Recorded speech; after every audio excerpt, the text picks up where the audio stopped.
Bien, buenos días. Bienvenidos todos al segundo encuentro Matemáticas del Caribe.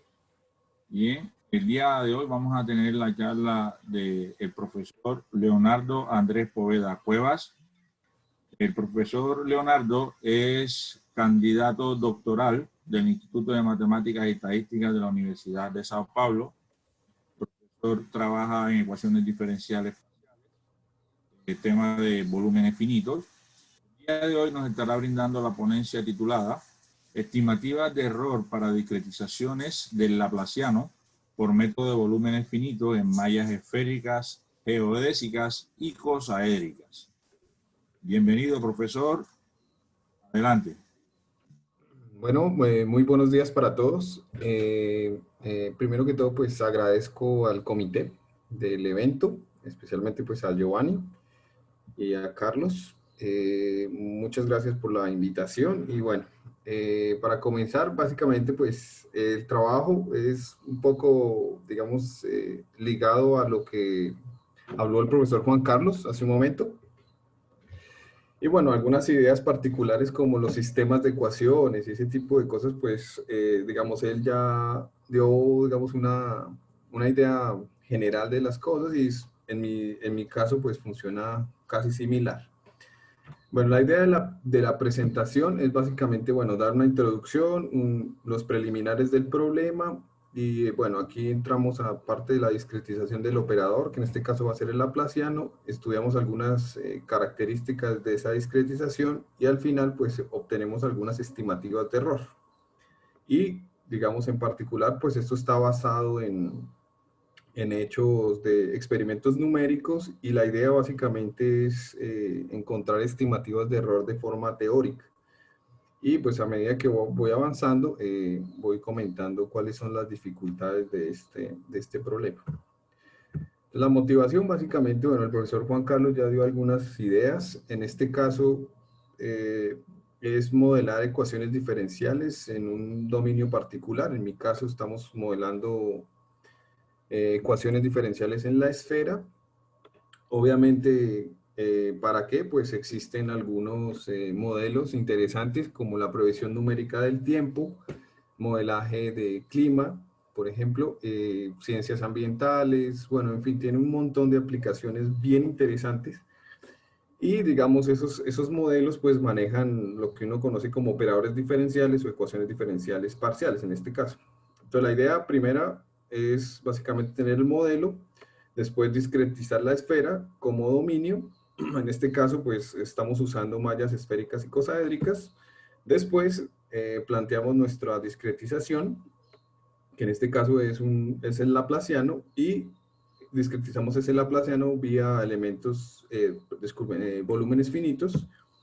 De ahí, pues, básicamente lo que estamos hablando con Juan, costo computacional y eso, pues, esas matrices son muy grandes y, bueno, en fin, genera algunas inquietudes, digamos, al usar esos métodos de discretización a la ecuación. Y entre estos, pues básicamente está la elección de la malla. Esa malla básicamente se refiere más que todo a la calidad, ¿sí? Y eso pues influye básicamente en estas estimativas que yo quiero. En este caso, la convergencia de las soluciones. Para eso, pues básicamente necesito que mi operador, en este caso el laplaciano, sea consistente con esa discretización y tanto en la esfera como en la ecuación. Y adicionalmente, pues necesito algunos conceptos o algunas estimativas de estabilidad de esas soluciones numéricas. Un breve histórico, digamos, de este trabajo fue básicamente, hay bastantes cosas hechas, digámoslo así, en el plano. Eso se ha estudiado bastante. Digamos, no tan recientemente, pero digamos fue la década pasada, pues surgieron algunos problemas en la esfera. En particular, vamos a utilizar volúmenes finitos y, bueno, aquí voy a usar alguna notación, que esto es, básicamente son mallas esféricas y cosaédricas, las cuales están basadas en diagramas de Voronoi. Y bueno, tengo aquí algunas que son la malla pura, no optimizada, y unas optimizadas, que más para adelante hablaré de ellas. Aquí nuestro objetivo básicamente fue utilizar esos dos tipos de mallas tipo Voronoi y encontrar estimativas teóricas, ¿sí? Que baten básicamente con los experimentos numéricos. En este caso, pues trabajamos 3 normas y bueno, algunos más para el frente vamos a comentar sobre eso. Como la dinámica, entonces, básicamente tomamos el laplaciano, es un modelo bien simple, es un operador muy simple. Ahí llevamos la discretización de la esfera. Y bueno, de aquí básicamente pasamos a lo que es el modelo de volúmenes finitos, usando esa discretización de la esfera. Y bueno, a partir de eso, pues nosotros conocemos, digamos, algunas soluciones bien simples y tenemos evidencias numéricas de cómo trabaja ese volumen finito. De ahí, pues, obtenemos dos cosas. Podemos obtener tanto convergencia como consistencia, ¿sí? De ese operador, y vamos a estudiar esos dos, básicamente. Entonces, el camino óptimo en este sentido es usar elementos finitos, ¿sí? Y hacer un acople entre volumen finito y elemento finito para obtener esas estimativas de convergencia. Adicionalmente, básicamente usamos algunas optimizaciones para ver unas diferencias sutiles de la calidad de la malla. Bueno, básicamente, bueno, estamos, alguna notación, la esfera unitaria, dada como está aquí, el gradiente tangencial, que en este caso estamos trabajando con operadores diferenciales en la superficie esférica, y adicionalmente, pues vamos a tener espacios de Sobolev bien definidos en la esfera. De esta manera, pues obtenemos, o vamos a trabajar con la ecuación modelo, que es el laplaciano, definido sobre toda la esfera. De ahí, bueno, entonces tiene su buen planteamiento. En este caso, pues existe la solución de ese problema siempre que se cumpla esta condición del lado derecho de la ecuación, sea nulo, cuando yo lo integro sobre toda la esfera, y existe una unicidad si se cumple también esta condición de aquí. Adicionalmente, bueno, aparece un espacio cociente que vamos a considerar como funciones que pertenecen al espacio H1, que tienen medida nula media nula en la esfera. Adicionalmente, bueno, aparecen por ahí algunas formas variacionales que nos van a ayudar a estimar aquellos errores de las soluciones, y bueno, para eso basados en el modelo variacional obtenemos estas estimativas. Y de ahí, bueno, pasamos a un modelo variacional y, bueno, obtenemos las primeras estimativas a priori de nuestro modelo, básicamente. De ahí, bueno, teniendo, digamos, esa base continua del problema, ahora la idea es discretizar la esfera. Existen varias formas de discretizar la esfera. La más común es la malla geográfica, pero, digamos, esa genera algunos problemas computacionales, que es la convergencia de ciertos círculos aquí cerca de los polos, entonces genera muchos problemas para modelos un poco más complejos. De ahí, digamos, se desarrollaron bastantes otros modelos de la esfera, como la esfera cubada o esta que se llama la buckyball. Bueno, en fin, tiene otros modelos que fueron bien interesantes y intentando optimizar esta primera. De ahí nosotros nos basamos básicamente en la icosaédrica. La icosaédrica es, en principio, es usando los sólidos platónicos y usamos el icosaedro. El icosaedro básicamente es un polígono regular que contiene el mayor número de triángulos, ¿sí? Y bueno, básicamente la construcción se basa en pegar ese icosaedro, inscribirlo en la esfera, proyectar sus vértices en la esfera, al igual que las arestas. De esta manera obtenemos un icosaedro esférico, ¿sí? Y ahí, digamos, aparece la primera versión de una malla esférica para nuestro modelo. De misma forma, bueno, básicamente podemos refinar esa malla, simplemente pegando los puntos medios de cada lado, de cada uno de estos lados, y obtenemos triángulos más pequeñitos, y así de esta manera vamos refinando nuestra malla. Y bueno, básicamente pues los refinamientos dan un número muy alto de puntos, entonces las matrices van a ser gigantescas, y eso pues digamos va a generar cierto problema computacional. En este caso pues usamos computadores de alto rendimiento. Esa propuesta apareció, digamos, en algunos papers como Zadorny, y bueno, tuvo una mejor recepción años después, principalmente con el trabajo de Hexen-Randall. Bueno, a partir de esas ideas existe una caracterización de esa malla, y es, digamos, dividir esa malla en dos tipos de mallas, que son conocidas como malla primal o malla dual. La malla dual básicamente es donde vamos a discretizar nuestra ecuación, Y la malla primal es básicamente donde nosotros conocemos los valores de nuestra solución exacta o podemos aproximar también su valor. Y bueno, digamos, la idea aquí es pegar esa esfera dual, esa descomposición esférica dual, y es conocida como células de Voronoi. Aquí las células de Voronoi las representé en color rojo, y básicamente tiene un vértice común. Aquí la idea es, bueno, tomar esa célula rojita, descomponer, digamos, su frontera y discretizar mi ecuación en ese pedacito por ahora. De ahí, básicamente, pues, digamos, al ir refinando, digamos, nuestra malla, encontramos algunas inconsistencias, digámoslo así, del operador, que ya vamos a hablar de eso, pero, digamos, esas mallas tienen una característica bien simple que se llaman ser casi uniforme. Básicamente, lo que uno dice es que esas células que yo estoy generando sobre esa malla son un poco distorcidas, la verdad. No son tan distorsionadas. En ese caso, tienen unas condiciones que son estas de aquí abajo. ¿Listo?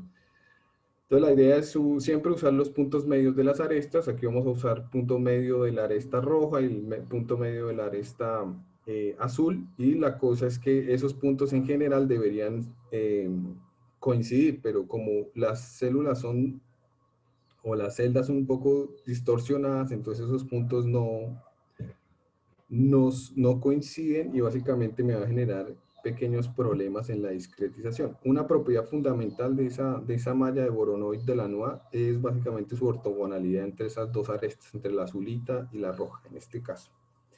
De ahí, digamos entonces, como les comenté, esa discretización de la esfera produce problemas de discretización de los operadores.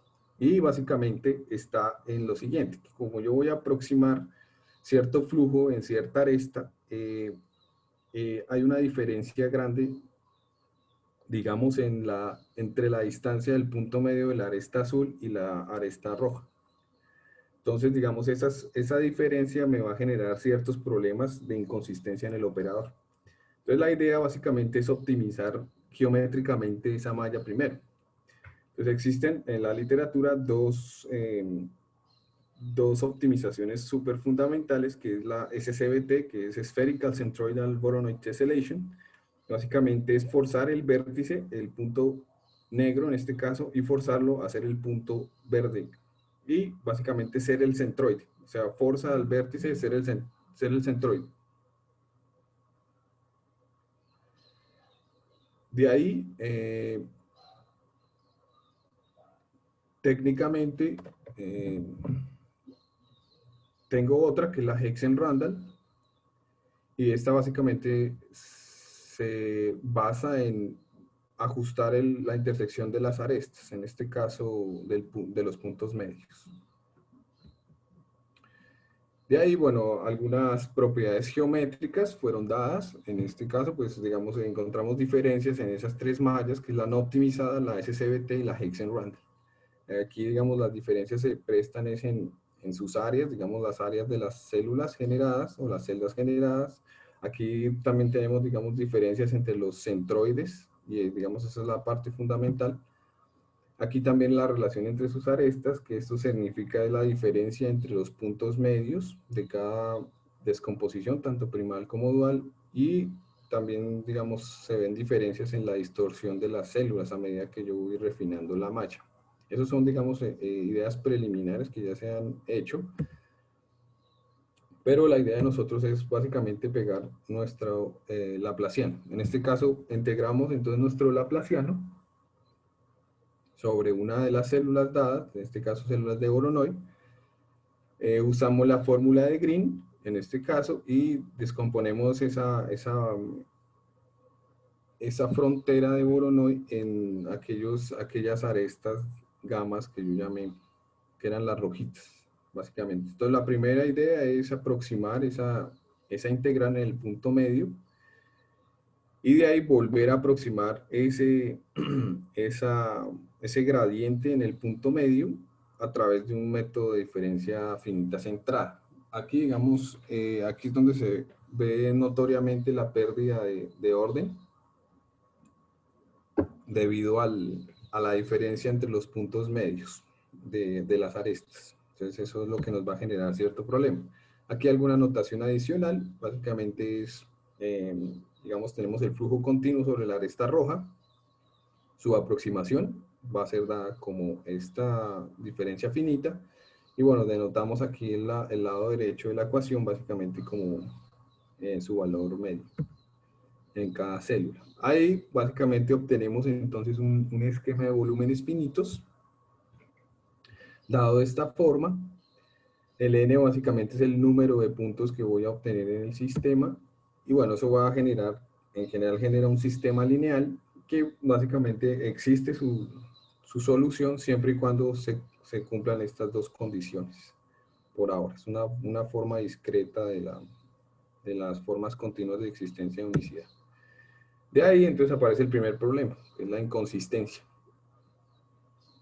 Entonces, digamos, cuando yo tengo el valor conocido de mi laplaciano y lo aproximo con mi modelo de volúmenes finitos, notamos que a medida que yo voy refinando la malla, se ve que esa aproximación no va a tender a cero cuando yo refino mi malla. Y ese es el primer problema.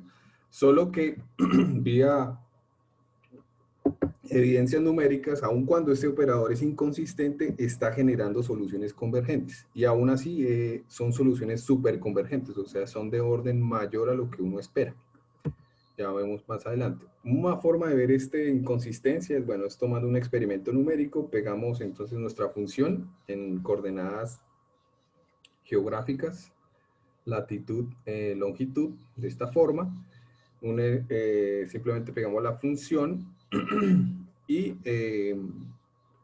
bueno, calculamos su laplaciano en coordenadas esféricas, en este caso, y obtenemos lo siguiente. Digamos, en el caso aquí trabajamos dos normas, en este caso es la norma L2 y la norma del máximo. Aquí, digamos, en esta norma, debido a la topología del espacio y de la norma en sí, obtenemos una tasa de convergencia de orden 1, pero en general básicamente se dice que esa tasa de convergencia el operador es inconsistente, o sea, no siempre se tiene. Un caso más particular es la norma del máximo, que es la que causa mayor inconsistencia. En este caso tengo la recta, bueno, la función azulita, que es la malla no optimizada, y la rojita, que es la SCBT, que son los de interés en nuestro caso. Ella para de converger en, digamos, a nivel de refinamiento 4.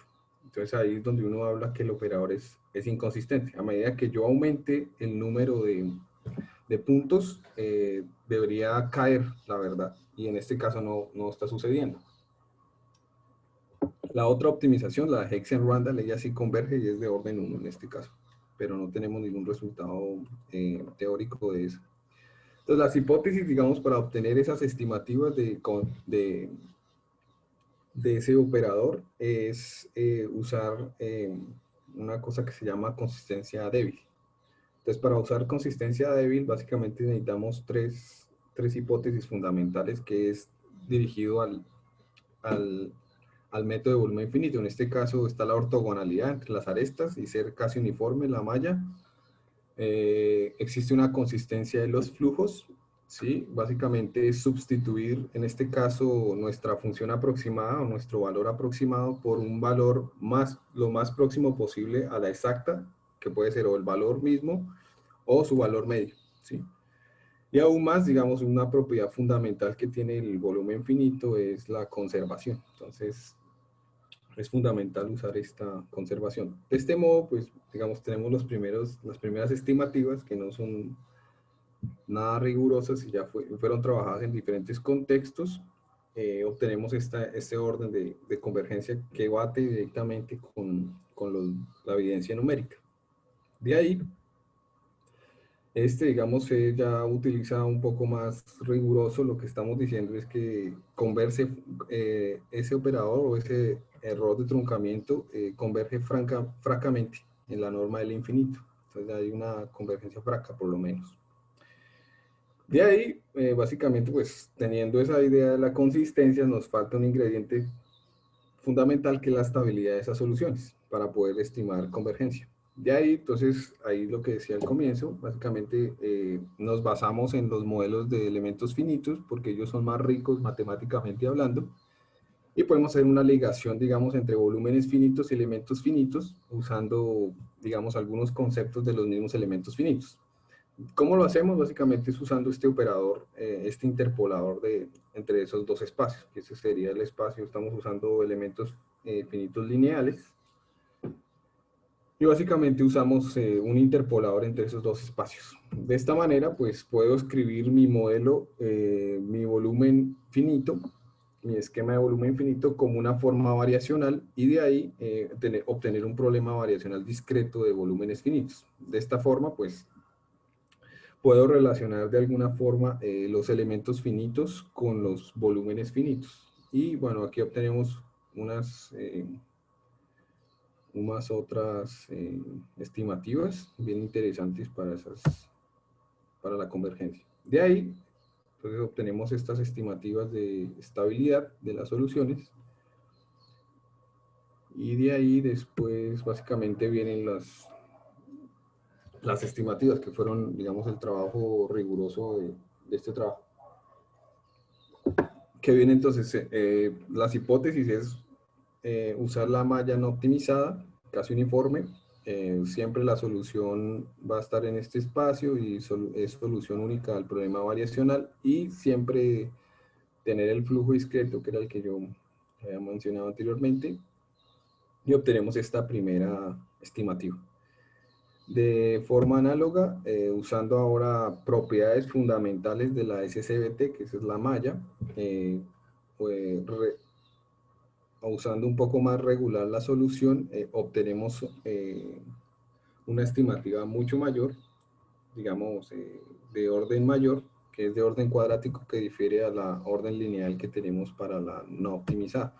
Ese orden, esa potencia extra se obtiene básicamente usando las propiedades de la SCBT. Y bueno, aquí eso bate directamente con la evidencia numérica, ¿sí? Entonces todos, digamos, lo curioso es que todas convergen en este caso, casi de orden 1, la azul y lo que es la SCBT y la Hexian-Randall convergen de orden 2, en este caso, aquí. Tenemos un minutito más, ¿yo? Listo, perfecto. De ahí, bueno, entonces, de forma análoga, obtenemos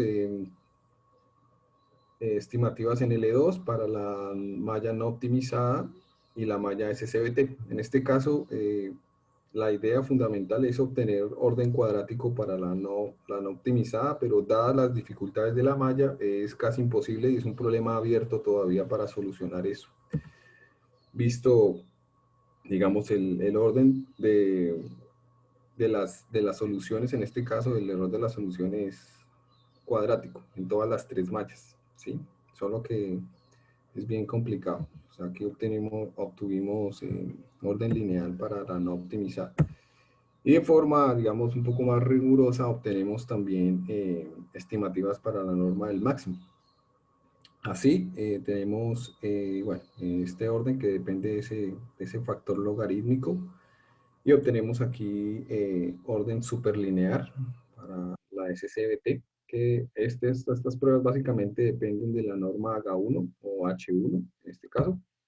Y bueno, aquí la idea es que tienen orden convergente de orden 2, aún así cuando su operador es totalmente inconsistente. Esa es la idea, básicamente.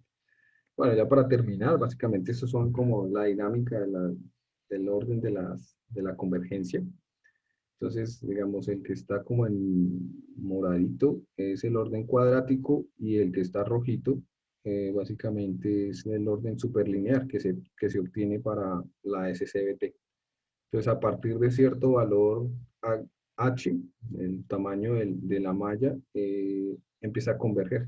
Digamos, esa es la idea fundamental de mi trabajo, fue obtener esas estimativas. Y pronto aquí algunas cosas, referencias básicas y gracias. Eso era todo. Gracias. Gracias, profesor Leonardo. Tenemos una pregunta por acá de la profesora Catalina Rúa. nos indica, buenos días, me gustaría preguntar, ¿qué criterios usan numéricamente para que el triángulo no quede muy fino o muy agudo? Si se puede decir de esa manera. Ya, espérenme un segundo. ¿Qué criterio? Básicamente, el criterio en este caso es la condición de la malla ser de la NUA, ¿sí? Que técnicamente son triángulos que no van a tener ángulos menores que pi medios, ¿sí? Y eso es una característica fundamental de la malla, ¿sí? Yo estoy partiendo de digamos, de triángulos totalmente regulares y aún así son equiláteros cuando yo comienzo, ¿sí? Pero digamos, a medida que yo voy refinando la malla, ¿sí? O sea, esto tiene un criterio, los ángulos por lo menos de estos triángulos no son mayor que pi medios en este caso. Entonces, digamos, su proyección, pues bueno, va a aumentar un poco, pero no se distorsiona como tal, no es tan agudo, digámoslo así, o tan... Entonces tiene un control ahí y básicamente dado la malla de Bohr, ¿no? Es la que controla básicamente esa condición. Aún así, digamos que a medida que yo refino, se van a mantener los triángulos en cierta medida, que era lo que yo estaba hablando aquí, con esta cerca casi uniforme, básicamente. Entonces yo puedo limitar cada célula, digamos que no se salga de cierto rango. Y de esta manera yo consigo controlar que todos los triángulos me queden casi parecidos y no, digamos así, digamos, con ángulos demasiado agudos o esas cosas, básicamente. Eso. Gracias, profesor Leonardo, por su participación. Ok. Ha sido un placer tenerlo acá. Muchísimas gracias a los participantes.